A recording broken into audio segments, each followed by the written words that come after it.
Batangas, arestado ang isang lalaking suspek sa pagtutulak at paggamit ng pinagbabawal na droga.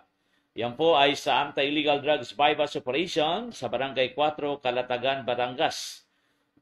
Sa pangunguna ni Police Captain Ramon Sali, ang Deputy Chief of Police, under the supervision of Police Major Chris Alvin Bone Gonzales, ang Acting Chief of Police ng Calatagan MPS. Naganap po yan June 12, 2024.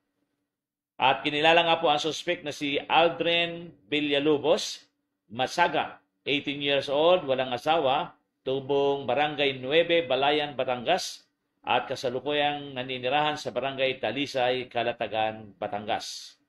Na-recover po mula sa suspect ang 3 pirasong plastic sachet na may lamang hinihinalang bawal na droga o shabu at isang unit ng cellphone, 500 pesos as marked money, at ang inventory ng mga confiscated evidence ay ginawa kasama ang suspect at nandyan din po ang mga witness.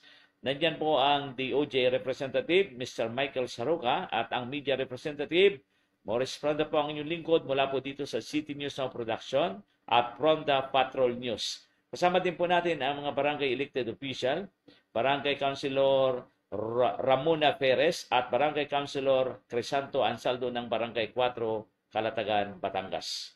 At siyempre nandyan din po si Police Master Sergeant Samuel C. Riva at Police Master Sergeant Wilson Mendoza, ang ating pong investigador.